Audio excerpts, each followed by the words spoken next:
Rahul remand ചെയ്യപ്പെടുന്ന ഒരു സാഹചര്യം വന്നു കഴിഞ്ഞാൽ ഉടനെ തന്നെ ഈ രാഹുലിന്റെ ഉണ്ണിക്കുട്ടന്മാർ, ഇതാണ് ഞാൻ പറയുന്നുള്ളൂ, രാഹുലിനെ അനുകൂലിക്കുന്ന സൈബറിലെ വാളിപ്പിള്ളാരെ വിളിക്കാൻ പറ്റുന്ന പേരാണ് ഉണ്ണിക്കുട്ടന്മാർ. അതായത് ഈ രാഹുലിന്റെ ഉണ്ണിക്കുട്ടന്മാർ കേരളത്തിലെ പല കോൺഗ്രസ് നേതാക്കന്മാർക്കെതിരെ ഉള്ള സൈബർ അറ്റാക്ക് ആരംഭിക്കും.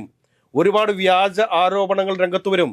ഒരുപാട് പ്രശ്നങ്ങൾ ഇനി പുറത്തേക്ക് വരാനിരിക്കുന്നതേ ഉള്ളൂ. കോൺഗ്രസിനെ സംബന്ധിച്ചിട്ടുള്ള കോൺഗ്രസ് നേതാക്കന്മാരെ സംബന്ധിച്ചിട്ട് ഇനി വരുന്ന ദിവസങ്ങൾ എന്ന് പറയുന്നത് പേടിക്കേണ്ട ദിവസങ്ങളാണ്. കാരണം ഈ രാഹുൽ മാങ്കൂട്ടം എന്തെല്ലാം തന്റെ കയ്യിൽ സൂക്ഷിച്ചു വെച്ചിട്ടുണ്ട് എന്നുള്ള കാര്യം ഒരു നേതാക്കന്മാർക്കും അറിയില്ല. കോൺഗ്രസിലെ എല്ലാ നേതാക്കന്മാരും അത്ര വിശുദ്ധന്മാരൊന്നുമല്ല. അതല്ല എന്ന് അവർക്ക് തന്നെ അറിയാം. അവർ തെറ്റ് ചെയ്തിട്ടുണ്ട് എന്ന് അവർക്കറിയാം. ഇതൊക്കെ പുറത്തേക്ക് വലിച്ചിടുന്ന ഒരു സാഹചര്യം ഉണ്ടായി കഴിഞ്ഞാൽ കേരളത്തിലെ കോൺഗ്രസിന്റെ അവസ്ഥ എന്താകും? രാഹുൽ മാങ്കൂട്ടത്തിനെ സംരക്ഷിച്ചു നിർത്താൻ സാധിക്കുന്ന അത്രയും ദിവസം രാഹുൽ മാങ്കൂട്ടത്തിനെ സംരക്ഷിച്ചു നിർത്താനാണ് കോൺഗ്രസ് പാർട്ടി ശ്രമിച്ചത്, അല്ലെങ്കിൽ UDF ശ്രമിച്ചത്.